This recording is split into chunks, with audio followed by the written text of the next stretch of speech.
इसके बाद चंद्रगुप्त द्वितीय, चंद्रगुप्त द्वितीय शासक बनता है, राजा बनता है। इसने लगभग 400 वर्षों तक शासन कर रहे शकों को हराया और उसने चांदी के सिक्के चलवाए और विक्रमादित्य की उपाधि धारण किया। तब हम इसको चंद्रगुप्त विक्रमादित्य के नाम से भी जानते हैं। इसके बाद कुमारगुप्त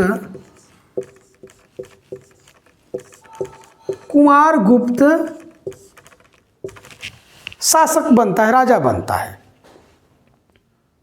कुमारगुप्त ने जो महत्वपूर्ण कार्य किए, जो विश्व प्रसिद्ध नालंदा विश्वविद्यालय विख्यात थी, उसकी स्थापना कुमारगुप्त ने ही किया था। इसके शासन में हुणों का आक्रमण हुआ और इन्होंने हुणों को बुरी तरह से पराजित किया। कुमारगुप्त के बाद स्कंदगुप्त,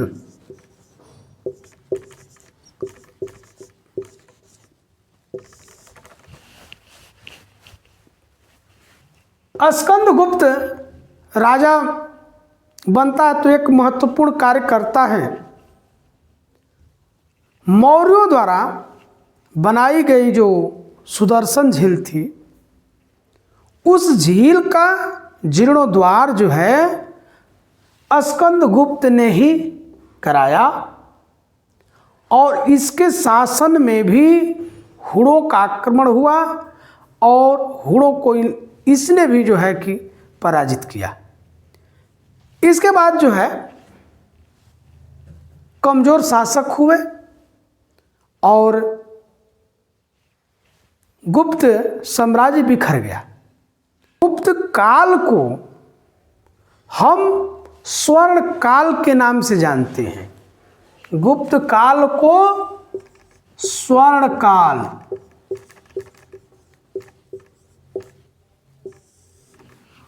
स्वर्ण काल के नाम से हम इसलिए जानते हैं कि इस काल में साहित्य, विज्ञान, कला, तकनीक, संगीत इत्यादि जो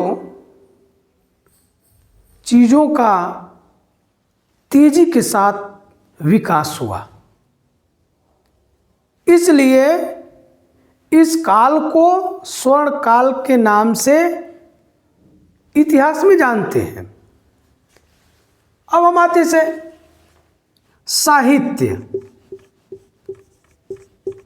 तो साहित्य में जो कवि हुए, जैसे दरबारी कवि हरिशेण हुए, कालिदास हुए, जिन्होंने विश्व प्रसिद्ध नाटक लिखा अभिज्ञान शकुंतलम, विष्णु शर्मा हुए जो पंचतंत्र की रचना किए, शूद्रक हुए।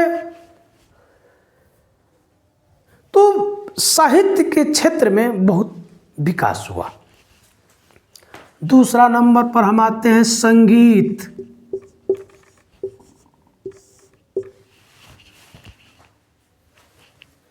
गुप्त कालीन जो शासक थे, समुद्रगुप्त खुद जो है बीड़ा, बहुत अच्छा बीड़ा बजाता था, तो संगीत का विकास हुआ। विज्ञान,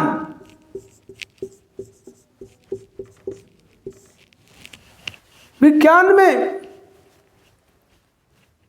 इनके दरबार में, गुप्तों के दरबार में आर्यभट्ट हुए।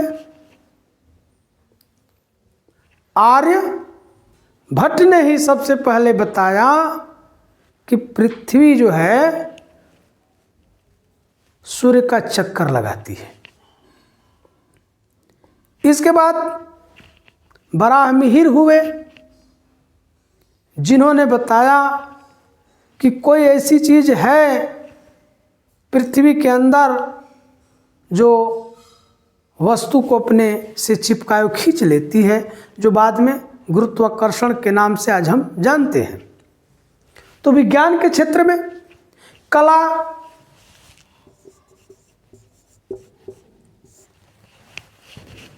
के क्षेत्र में विकास